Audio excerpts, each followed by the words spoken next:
Welcome to Loudoun Soccer's Saturday Session and Game Day Series, a collection of videos to help our head coaches and assistant coaches better understand the format and their responsibilities each Saturday during the season.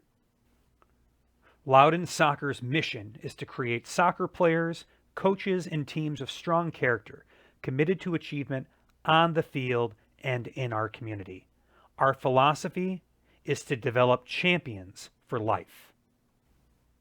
Loudoun Soccer is governed by its 5 core values: fun, integrity, fairness, teamwork, and stewardship. We love sports and all the benefits that they provide.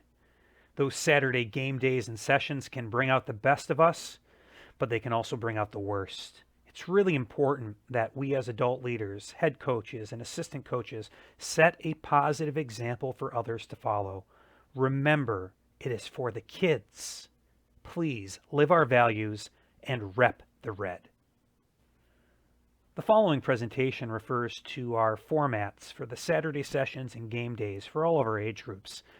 Coaches are expected to visit our Safe Return to Play page at loudonsoccer.com specifically to review the game day protocols and modifications to ensure that all of our members stay safe and stay healthy during this time. Game schedules are available on your team page. Log into your user account to find them. We encourage all of our members to check their schedules on a regular basis, as changes may occur. With advance notice, those changes will be communicated via email. But on the day of, if there is inclement weather or poor field conditions, fields may close. But also, on-site changes may occur if the weather changes. Those decisions will be made by the lead trainer or by the head coach in the absence of a lead trainer.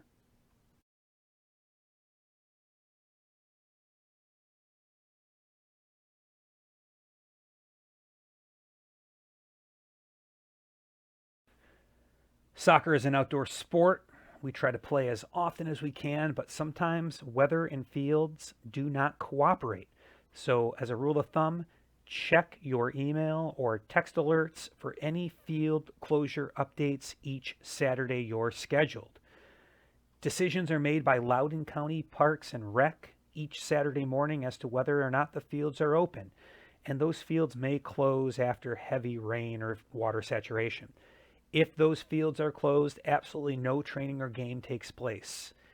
If the fields are open, game on. We just hope the weather cooperates. So if we see lightning or hear thunder, it is a 30-minute delay. Get everyone under cover. Please make sure you know where all your players are. We play in rain as long as the fields are open. So coaches, do not cancel Saturday games or sessions. A game time decision may occur on the field, whether it's by the lead trainer or the referee or the head coaches in the absence of a lead trainer or referee, but unless you hear otherwise from the club, game on. Each individual family is responsible for outfitting their child with the following items. A quick note about shin guards: they should be fully covered by long socks. Make sure that the socks go over the shin guards. Also, a quick note, make sure to remind families to bring plenty of water, especially on those hot days. A few special notes about equipment. In terms of shoes or cleats, soccer cleats and turf shoes are permitted. Regular athletic shoes, gym shoes are permitted. But baseball or football cleats, due to having a front toe stud, are not permitted. Referees are instructed not to allow a child to participate if a front toe stud exists. So make sure your families are aware of this requirement. Another one, no jewelry is permitted. This can be a big deal for girls who often have their ears pierced. Those earrings need to come out because they're a safety hazard for that child and for others. Covering them with bandages or tape is not permitted. Lastly, a child may participate with a hard cast as long as it is padded and fully covered. If your game has a referee, the referee will determine, based on their best judgment, whether that cast is properly padded and covered and safe for other participants. Coaches should bring their own equipment, especially that first aid kit and ice pack in case there are injuries on the field. It's also a good idea as coaches accumulate more equipment to perhaps pack extra shin guards or extra jerseys in case a child shows up and forgets one of their required items. To help keep our Saturdays on schedule, we're expected to arrive a little bit early. Coaches, please be there before your players and families show to greet them. If there's another group on the field before you, please let them depart before setting up. And if you're paired up with another team, introduce yourself to the opposing team's coach. Only players on your official team roster may participate in these sessions or games. It is imperative. Do not permit unregistered players to play. It is a serious liability issue. Similarly, only approved coaches may coach the players on these days, whether it's warming up the team or sitting on the team sideline of the field. An approved coach is someone who's registered, has completed a background check, they appear on your team page, and they've completed safe sport training. If they haven't accomplished these tasks, do not let them interact with your team as a coach.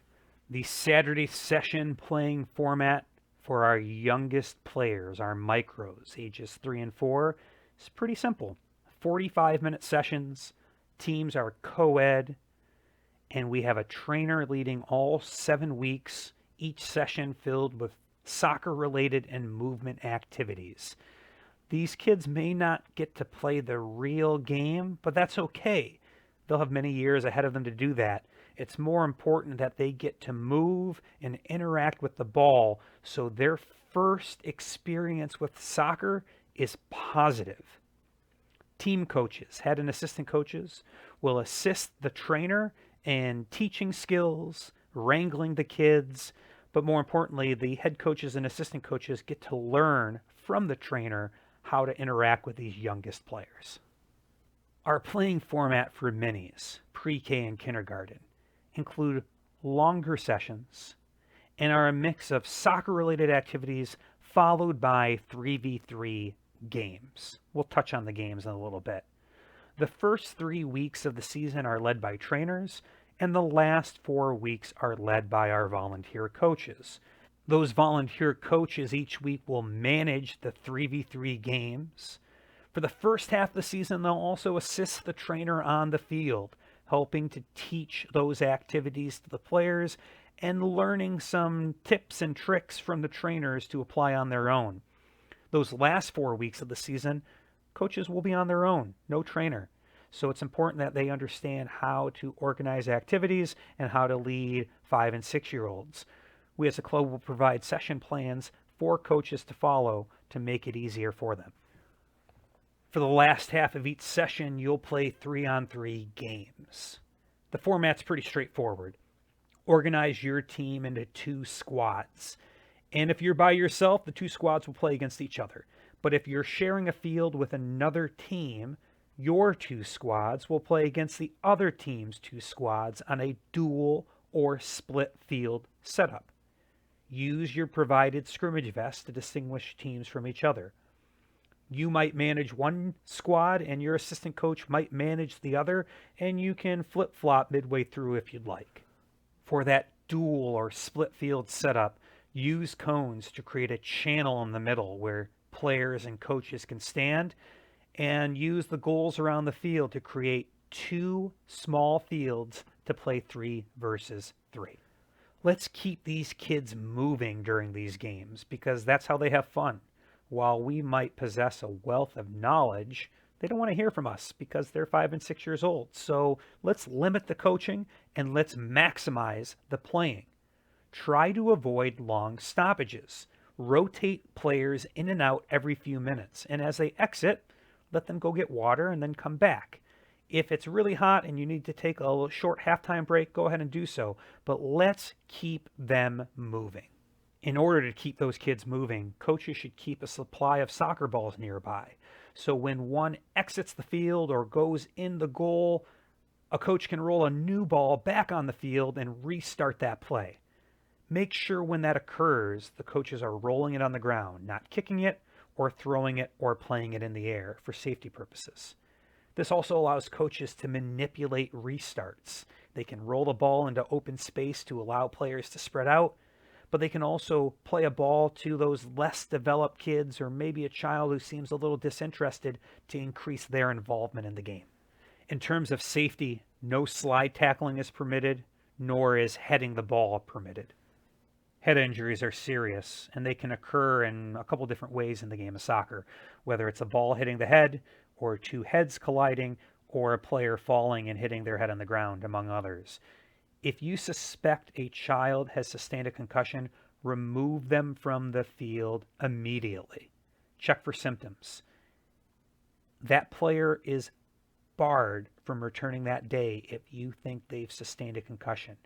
Our rule of thumb is when in doubt, sit them out. Make sure their family is aware of the symptoms that you've recognized and make sure that they know they need to go see a doctor before returning. You as a coach after the game should notify the club of the player who may have sustained a concussion, and then it's up to that family to go provide a return to play document from their medical provider before rejoining the next practice or game. We have additional information on concussions and our protocols in our Coaches Information Center. It's a good habit to go check that out prior to each season so you're well versed on what to look for and how to handle them. If the weather turns or field conditions worsen, we may have to suspend or cancel a session. In terms of weather, if we see lightning or hear thunder, it is a 30-minute delay. Please send everyone to wait in their vehicles. If your session has a lead trainer, they will determine whether or not the session continues. In the absence of a lead trainer, the head coach will make that decision. And if the field conditions worsen, the lead trainer or head coaches can make that decision too. We try to play as much as possible. So if it's raining, game on. But if the safety of our athletes are in question, then we have to suspend or cancel that session. Let's talk about a couple problems you might encounter with these 3v3 games and some common solutions. If your roster is big and so is the other teams, maybe you play 4v4 that day. It's not ideal. We want them to play 3v3 so they get more touches on the ball, but we also want to keep kids active. So if you both have big rosters, organize and coordinate and maybe play 4v4 that day. Attendance can be spotty sometimes at this age group, and it's quite common for one team to be short players. So if your team is short, perhaps you borrow a player or two from the other team to balance out your numbers. Or perhaps you loan a player or two if your numbers are big and your opponents are small. It's also quite common to see one player dominate the field and score 1,000,000 goals. That's okay. But when that ball goes out of bounds or goes in the back of the net and we as coaches restart, try to roll the ball to the other players on the field to get them involved. On the flip side, we might even see children or a child who is disinterested, doesn't want to be there. That's okay. Kids can be fickle. When you encounter that sort of disinterest, be positive, encourage them, and ease them into the play. Players at this age are going to bunch up. Spatial awareness is not one of their strengths. Sharing the ball is not one of their strengths. They're selfish. They're 5 and 6 years old. They also tend to play in whatever direction they're facing. That might mean they score in the wrong goal. They're also going to have a hard time taking directions from you while also trying to play the game. They're 5 and 6 years old. Don't worry about it. We as coaches need to model appropriate behavior. It's important that we serve as that positive role model for our players, our parents, and our fellow coaches. Recognize that you as a coach are responsible for your team and fan conduct. So if you witness inappropriate behavior, please correct it. At the same time, you are not responsible for the behavior of others outside of your team. So please avoid confrontations with knuckleheads. It is not your responsibility to diffuse it. So please keep cool, walk away, and report them to us. Be the bigger person. Remember, it's for the kids, and it should be fun. At the end of each session, please show good sportsmanship with the opposing team with a nice good game gesture. Please quickly clean and clear your bench area so the next team can set up. And unfortunately, we're not permitting post-game snacks this season for safety precautions. If you encounter some level of issue, whether it's field-related or fan-related or coach behavior-related, please notify your program manager as soon as possible so we can address it as quickly as possible. For additional resources, please visit our Coaches Info Center. That's where you'll be able to find rules and policies. For on-field assistance, visit our Coaching Education Resource Center for helpful articles and videos and documents. You also have technical staff members at your disposal to answer questions for you or to provide you advice or guidance. We as coaches play an important role in the lives of these young athletes. We can make or break their experience, so it's important that we keep a healthy perspective. Recognize that your value as a coach is not measured by wins or losses. It's really measured by the enjoyment and the development of these players as individuals and as athletes. Make it fun for the kids so they want to keep coming back. And please set a positive example so others on the field, other coaches, parents, spectators, can follow your lead. Thanks for coaching with us, and good luck this season.